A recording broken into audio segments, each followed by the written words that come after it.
Bonjour et bienvenue à tous sur ma chaîne YouTube, dans mon émission. Aujourd'hui, on a la chance de recevoir Timothy, qui travaille chez Leverage Share. L'idée de cette interview, c'est quelque chose qui m'a titillé, que j'ai vu passer sur les réseaux sociaux. Et j'ai tout de suite contacté Timothy parce que je le connaissais, déjà parce que j'ai travaillé chez Leverage Share avant, mais aussi et surtout parce qu'on était en contact il y a longtemps. Parce qu'il nous l'expliquera, il travaillait chez Euronext.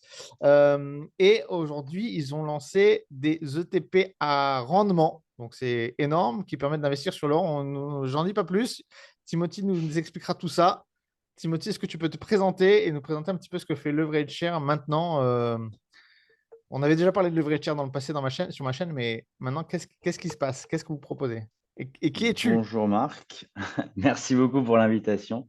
C'est un plaisir d'être avec toi aujourd'hui et pour ma première sur un podcast j'espère que ce sera une grande réussite. Alors comme tu l'as dit, je m'appelle Timothy Lafou, j'ai rejoint Level Shares en début d'année. Avant ça, j'ai eu une expérience de près de 8 ans dans le monde de la finance, dont une grande partie passée chez Euronext, donc l'opérateur des marchés boursiers en Europe. Et donc, du coup, j'avais eu l'occasion d'échanger avec toi lors de tes précédents rôles dans le monde de l'ETF. Donc, Leverage Shares, c'est un émetteur d'ETP donc aujourd'hui, on a un peu plus de 150 produits cotés sur différentes bourses en Europe.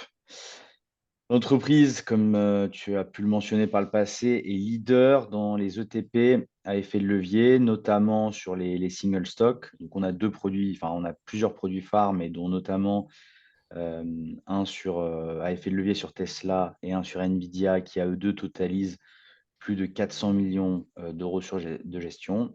Et cette année, Leverage Shares a eu le plaisir pour la première fois, de dépasser le milliard d'euros d'actifs sous gestion. Super, beau milestone. Voilà. Et étant donné, suite au succès de notre gamme de produits à effet de levier, on a voulu lancer une nouvelle gamme de produits innovants sur des produits sans effet de levier, donc moins risqués, et donc sur ce qu'on appelle des income ETP, qui sont très populaires aux États-Unis, qui ont été popularisés aux États-Unis par d'autres émetteurs et qui arrivent maintenant en Europe, et notamment l'ETP dont on va parler aujourd'hui, qui une exposition à l'or. Alors, l'or, on aime beaucoup en France. Il y a beaucoup d'investisseurs. Dans le monde entier, c'est considéré comme une valeur refuge, mais en France particulièrement, l'or est apprécié. Sauf que l'or, ça ne rapporte pas d'intérêt. Là, vous avez créé un produit de bourse, un ETP, qui permet d'avoir une exposition sur l'or et en même temps qui rapporte des intérêts, un rendement. Donc, est-ce que tu peux nous expliquer brièvement qu'est-ce que c'est que ce produit et comment ça fonctionne? Enfin, qu'est-ce que c'est déjà? Donc, alors, donc le nom de l'ETP, c'est l'ETP Gold plus Yield, émis donc par Income Shares. Donc, pour recontextualiser la chose, Leverage Shares étant connu pour des produits à effet de levier, afin de ne pas créer de confusion auprès des investisseurs, on a créé une nouvelle marque sous le nom d'Income Shares by Leverage Shares. Et donc, le nom de l'ETP, c'est ETP Income Share Gold Plus. C'est un fonds donc, qui est pour le moment coté sur le London Stock Exchange et qui va être prochainement coté également sur Xetra en Allemagne. Il a été lancé il y a 2 mois. D'accord. Et la stratégie, elle est assez simple, c'est fournir une exposition à l'or tout en générant un revenu mensuel par le biais d'une stratégie que nous, on appelle option d'achat couverte. Alors, c'est un D'accord. produit innovant, c'est le premier produit de ce type en Europe. Alors, quels sont les principaux avantages? Alors, on l'a compris déjà, je pense, mais est-ce que tu peux nous le redire? Investir dans ce produit-là par rapport à de l'or en direct, l'avantage, c'est, j'imagine, le rendement déjà. Alors, le fonctionnement, il est assez simple. Il y a deux pattes. La première, c'est le fait que l'investisseur sera long sur une part d'ETF. On a choisi l'ETF Spider Gold, qui est l'un des ETF sur l'or les plus importants et les plus liquides au monde. D'accord. C'est un moyen, pourquoi prendre un ETF comme sous-jacent? Parce que c'est un moyen efficace et rentable pour les investisseurs d'accéder au marché de l'or, car l'émetteur, lui, détient directement des lingots d'or physiques. Donc, D'accord. c'est une manière d'avoir une exposition indirecte à de l'or physique. D'accord. Et la seconde patte de la stratégie, c'est la vente d'un montant équivalent d'options d'achat Spider Gold et des options qu'on dit en dehors de la monnaie. D'accord. Donc, ces options sont à échéance hebdomadaire et sont renouvelées chaque semaine pour maintenir la position. D'accord. OK. Donc, en échange de la vente de ces options, le fonds reçoit une prime et à partir de ces primes collectées toutes les semaines, nous versons un dividende mensuel aux investisseurs. D'accord. Donc, d'un côté, l'investisseur, lui, il conserve une exposition à la hausse du cours de l'option, de l'action, de l'ETF Spider Gold, jusqu'au prix d'exercice. D'accord. Et la valeur de l'ETP est directement liée au mouvement des prix de l'or et offre une exposition aux métal précieux sans avoir à le stocker physiquement, tout en générant un revenu mensuel avec un risque limité et à des frais aussi qui sont relativement faibles. D'accord, je comprends. Donc quels sont les avantages? Les avantages, comme j'ai dit, exposition à l'or physique à travers un véhicule d'investissement que sont les ETF. Mais la plupart des ETF, lorsque vous êtes long sur l'or physique, lorsque vous êtes détenteur d'or physique ou d'ETF, ces produits ne versent pas de dividendes. On est Et d'accord, ici, ouais. le principal avantage, c'est que grâce à cette stratégie d'options couvertes, elle permet de générer des revenus supplémentaires en vendant des options d'achat qui sont distribuées mensuellement aux porteurs, Super. améliorant donc le rendement global. OK. Et alors, du coup, la question qu'on se pose, parce que effectivement, il faut que ce soit intéressant aussi, quel est le rendement attendu sur ce genre de TP? À combien on peut s'attendre à avoir comme rémunération? Donc, juste avant, quand même, parce que moi j'ai une question. L'or, on est bien d'accord, on a une exposition sur l'or 1 sur 1. C'est-à-dire que si on investit 1 000 euros, par exemple, on va prendre des chiffres ronds, que l'or fait 10%, j'ai gagné 100 euros, c'est ça? On a une exposition 1 sur 1 sur l'or ou pas? Absolument. D'accord, donc on a une exposition complète sur l'or et en plus, on a un rendement qui est on peut s'attendre à alors est-ce que c'est garanti? Est-ce que c'est un objectif? Comment ça fonctionne? Et Alors combien on ça, peut c'est la s'attendre à avoir? question à 1 million. Alors le rendement annuel, il dépend donc de la performance du sous-jacent, c'est-à-dire du cours de l'or, Bien sûr, ainsi que du montant des dividendes distribués. Alors nous, on ne peut pas s'engager sur les rendements futurs parce qu'on bien ne sûr. connaît pas l'évolution en avance du cours de l'or. Néanmoins, on a un objectif de rendement annuel qui est compris entre 7 et 10%. On D'accord. a Ah eu oui, deux distributions déjà, donc le produit a été lancé 2 mois, donc on a fait déjà 2 distributions. Et pour le moment, on est autour de 7%, sachant que le cours de l'or, j'imagine que vous êtes au courant, mais a beaucoup augmenté ces derniers temps, ce qui a pesé sur la performance du rendement. quand tu dis 7 à 10 c'est performance de l'or plus dividende ou seulement dividende? 7 à 10%, c'est le montant des dividendes annuels qui sont l'objectif, voilà, Ah super, donc en plus de ce que potentiellement, le prix de l'or qui peut monter ou baisser, en plus de potentiellement la performance que délivre l'or, on a 7 à 10 en plus. c'est ça, c'est Bon, absolument ça. Tu as c'est bien compris, génial. Marc. Alors, on connaît bien le monde de la finance, on a travaillé tous les 2 dedans. Ceux qui nous écoutent, c'est aussi des gens qui font du trading et qui savent un petit peu comment ça marche. Il y a pas de gain sans risque. Donc, est-ce que tu peux nous détailler aussi les risques qu'il y a associés à ça? Bon, il y a la volatilité de l'or, bien sûr, ça, on en est conscient. Mais, concernant la stratégie sur option, quels sont les risques concrètement? Alors, donc comme tu l'as dit, le 1er risque, il est celui associé qu'on appelle généralement de perte en capital. C'est-à-dire que si le cours de l'or venait à baisser, alors la valeur de l'ETP baisserait de manière corrélée.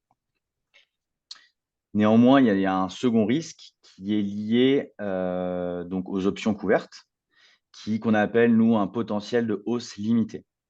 Donc déjà, il faut savoir que, étant donné que vous êtes long sur le sous-jacent, il n'y a pas d'appel de marge et il n'y a pas de risque d'être court sur une position.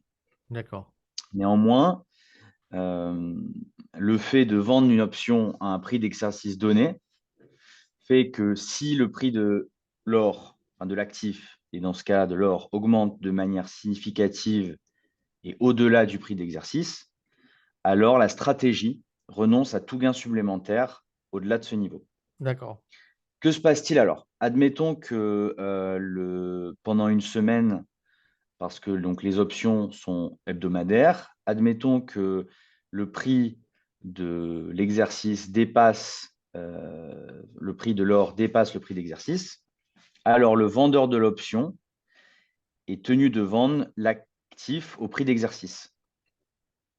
Et, euh, et donc ici, donc le choix qu'on a fait, c'est d'opter pour une vente d'options entre 3 et 5% hors de la monnaie, car d'après les études qu'on a fait en amont, historiquement, le cours de l'or ne fluctue que très rarement de plus de 3% sur une semaine donnée. D'accord. Voilà, donc ça limite un petit peu le risque d'être exercé. D'accord. Donc si un investisseur est exercé, concrètement, qu'est-ce qui se passe? Le rendement attendu, le rendement mensuel va être plus bas. D'accord. Néanmoins, d'après nos estimations, il devrait y avoir une distribution tous les mois. Donc, pas D'accord. s'engager, mais c'est l'objectif. Même si, en cas de forte volatilité, le montant de la distribution pourrait être plus faible et donc être de moins de 7%. D'accord. Voir, alors moi, j'aime bien prendre les scénarios extrêmes, mais en gros, on peut perdre cette rentabilité partiellement, peut-être même totalement dans des cas extrêmes, je ne sais pas. Mais en tout cas, on n'a pas de perte en capital sur notre position. C'est-à-dire, on a une perte d'intérêt, en fait, c'est ça? C'est ça, Une c'est perte de absolument rendement, ça. une perte de rendement. Mais Perte après, de la rendement. perte de rendement, elle est compensée aussi par le fait que l'or monte, du coup. Donc, finalement, on est aussi. Enfin, on n'est pas. Enfin, je sais pas. Honnêtement, j'ai fait exprès avant cette interview de ne pas vraiment trop regarder pour essayer de comprendre en même temps qu'on fait cette interview avec toi. Du coup, ouais, si l'or monte très fort, eh ben, les options, c'est pas bon pour les options, donc on perd le rendement. Par contre, c'est quand même bon pour la position qu'on a sur l'or, quoi. Mm. En fait, on a modélisé 3 types de cas. D'accord. Premièrement, un marché haussier. Deuxièmement, un marché baissier. Et troisièmement, un marché modérément haussier. D'accord. Donc, dans le cas d'une tendance fortement haussière, le prix de l'ETF Spider Gold va dépasser le prix d'exercice. Alors, du coup, les primes encaissées, elles seront conservées et le sous-jacent, lui, du coup, sera vendu, ce qui va limiter le rendement du produit. Je comprends. Mais vous aurez toujours encaissé quand même Les les primes. primes. Deuxièmement, tendance baissière. Alors là, le prix de l'action tombe en dessous du prix d'exercice. Donc là, la valeur de l'ETP va baisser, mais cette perte est compensée partiellement ou totalement par les primes reçues lors de la vente de l'option d'achat et des distributions. Et le scénario idéal et celui nous avons essayé de modéliser, c'est celui d'une fourchette de négociation. Donc, le scénario idéal, c'est un scénario modérément haussier, c'est-à-dire une hausse qui ne dépasse pas 3% sur une semaine. Alors là, le prix de l'action reste, enfin, le prix de l'ETF reste inférieur au prix d'exercice. Et là, vous conservez à la fois les primes reçues et à la fois le gain de l'évolution du prix de l'ETF. Ok. Non, mais c'est très, très clair. Alors, en plus, c'est vachement intéressant parce que je sais que parmi nos abonnés, on a des gens qui font des stratégies d'options, qui font du trading sur options. Donc, en fait, là, si je comprends bien, cet ETP, et vous en avez d'autres aussi sur les actions, pas que sur l'or. Ces ETP sont des stratégies. En fait, vous vendez un fonds, en fait, c'est une stratégie. En fait, c'est une stratégie d'options listées en bourse, en fait, si on veut. Donc, en fait, quelqu'un qui aime le trading d'options ou qui en fait et qui a envie de se simplifier les choses, il achète le produit et la stratégie, elle est all inclusive, j'ai envie de dire. C'est ça. Voilà, d'accord. Bah, le but, c'est de faciliter. Disons que ces stratégies, elles sont très populaires aux États-Unis. Et on pourrait dire qu'un investisseur sophistiqué serait capable de le faire tout seul. Il pourrait très bien acheter un ETF sur l'or et de l'autre côté, vendre une option sur le cours de l'or. Mais c'est ce Nous, que fait l'idée Warren ici, Buffett, hein. C'est ce que fait Warren Buffett. Warren Buffett est un grand fan de cette stratégie-là. Et j'en connais hein, des particuliers. Alors, effectivement, c'est des gens sophistiqués. Hein. C'est pas monsieur tout le monde. Il faut se former, il faut connaître comment ça marche. Mais oui, il y en a qui le font. Mais c'est voilà, faut quand même suivre la chose. Et là, vous le proposez, voilà, puis il faut clé en aussi main, quoi. avoir les fonds disponibles en capital Aussi. en cas pour les comptes de marge.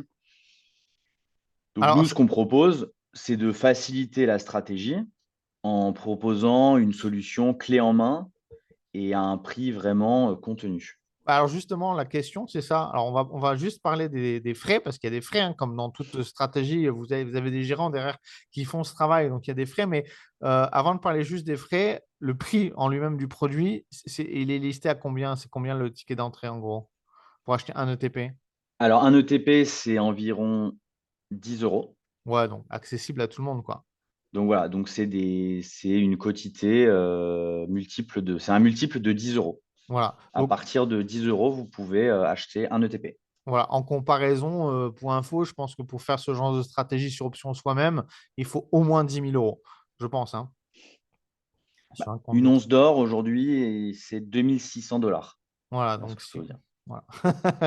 Mais après, les contrats futurs, si on veut traiter. Enfin bon, bref. Oui, mais c'est des lots de 100. Donc en Voilà. général, les contrats d'option sont vendus par lot de 100. Donc ça veut dire que nous, on a calculé que pour acheter un lot, il fallait compter environ 60 000 $.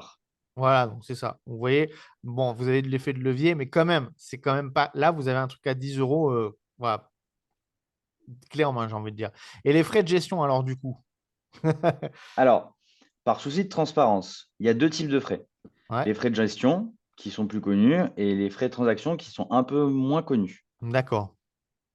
Les frais de gestion s'élèvent à 0,35% de l'investissement par an.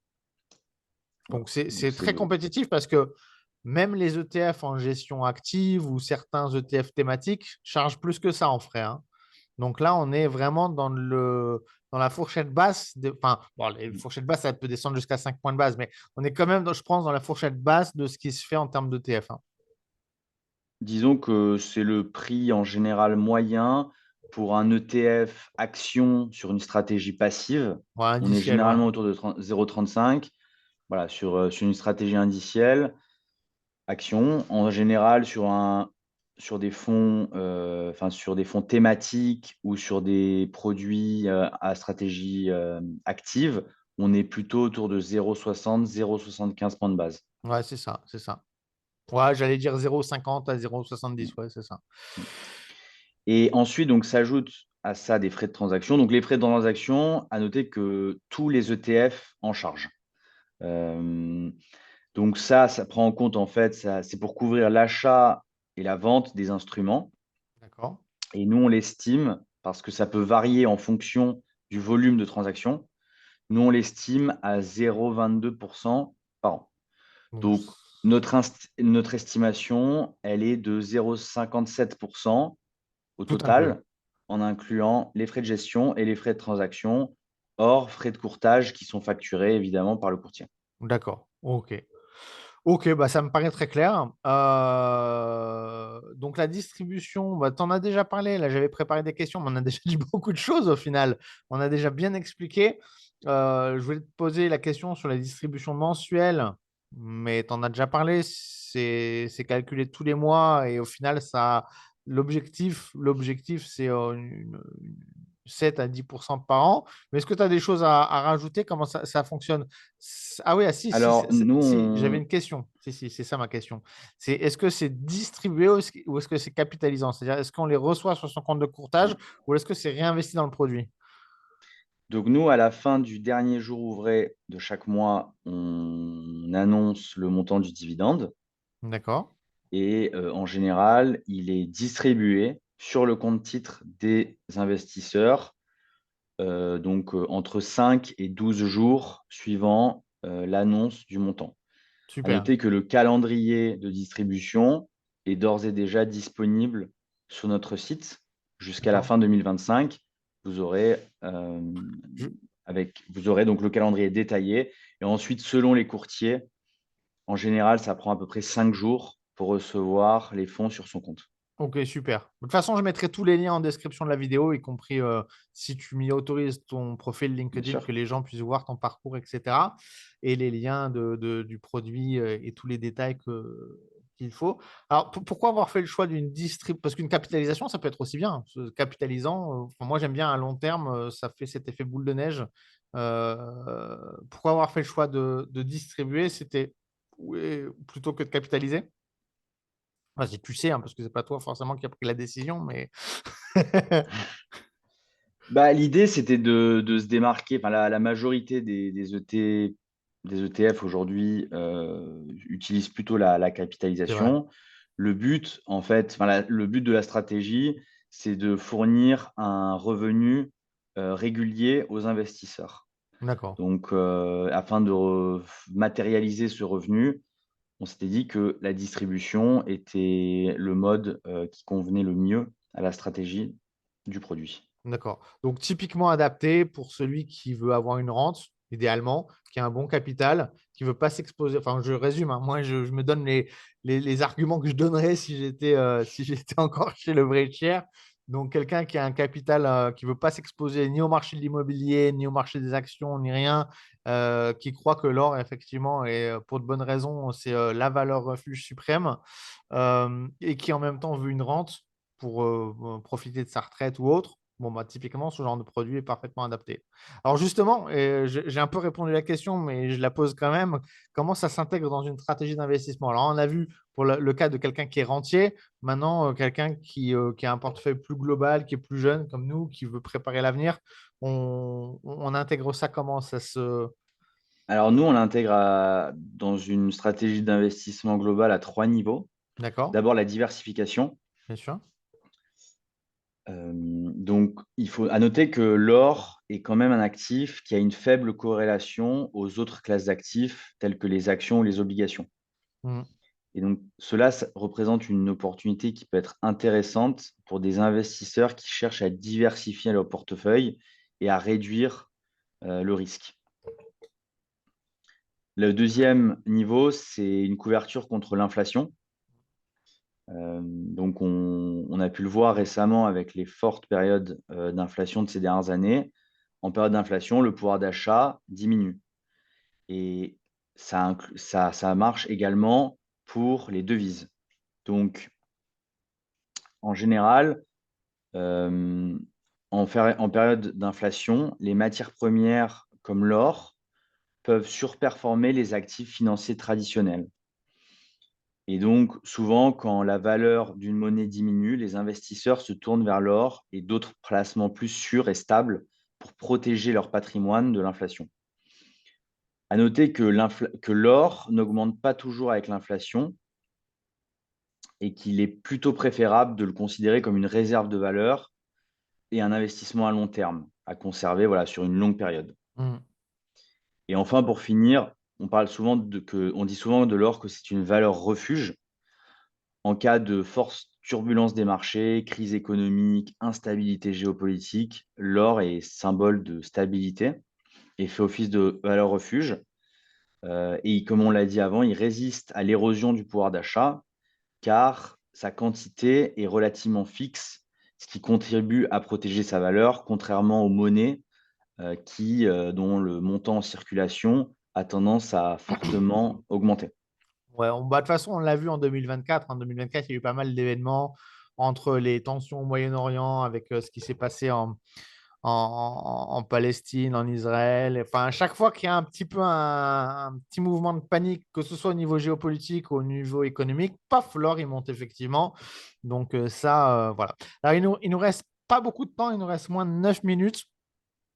On a déjà vu, j'avais préparé une question, mais je pense qu'on a déjà bien abordé cette question. C'est qu'est-ce qui influence la performance de l'ETP? Je pense qu'on a fait le tour à ce niveau-là.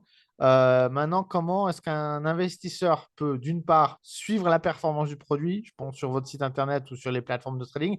Donc, comment il peut suivre la performance, mais aussi comment il peut l'acheter. Est-ce que vous avez des courtiers déjà partenaires où on peut acheter le produit et comment?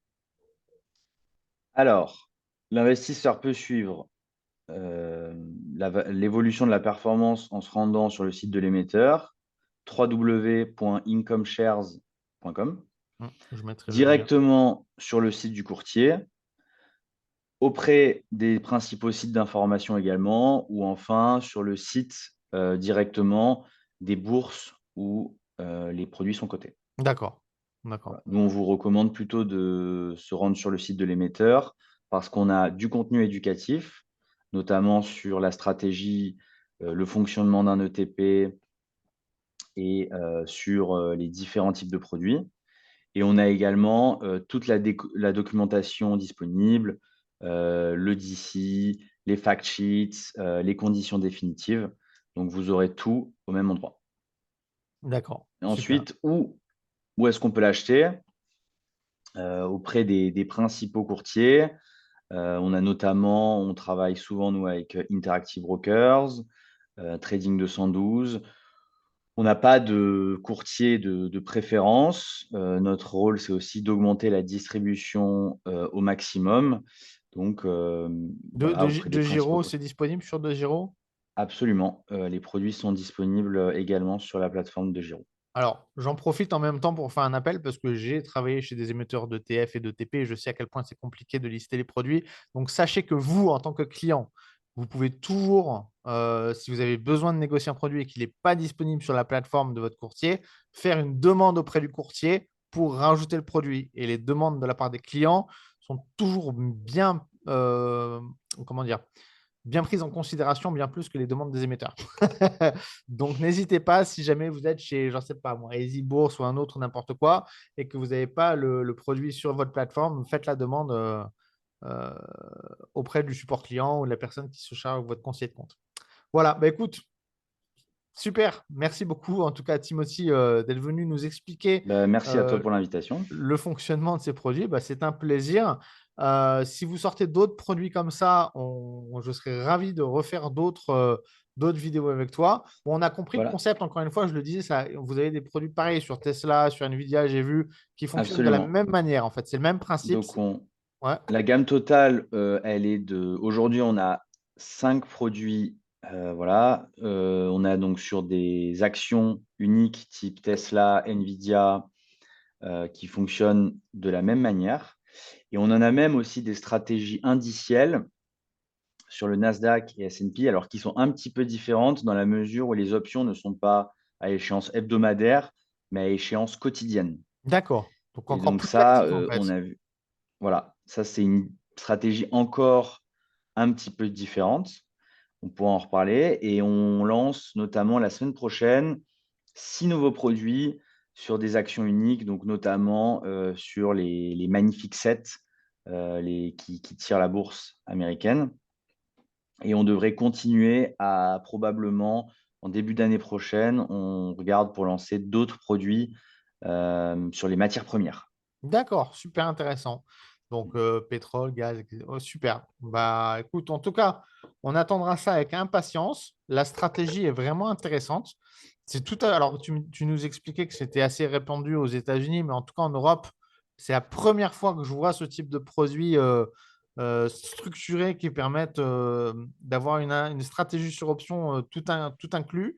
En tout cas, un grand merci de nous avoir expliqué ça. On suivra ça avec beaucoup d'attention. Si vous avez des questions, auditeurs, n'hésitez pas à les poser en commentaire. Si je ne peux pas répondre aux questions, j'inviterai Timothy à venir y répondre ou à m'aider à répondre en tout cas. Bah, je vous dis à très bientôt. Passez un bon week-end. On se retrouve dans une prochaine vidéo. Merci beaucoup Marc et si vous avez des questions aussi, n'hésitez pas à me contacter sur LinkedIn, j'y répondrai avec le plus grand plaisir. Super. Merci beaucoup.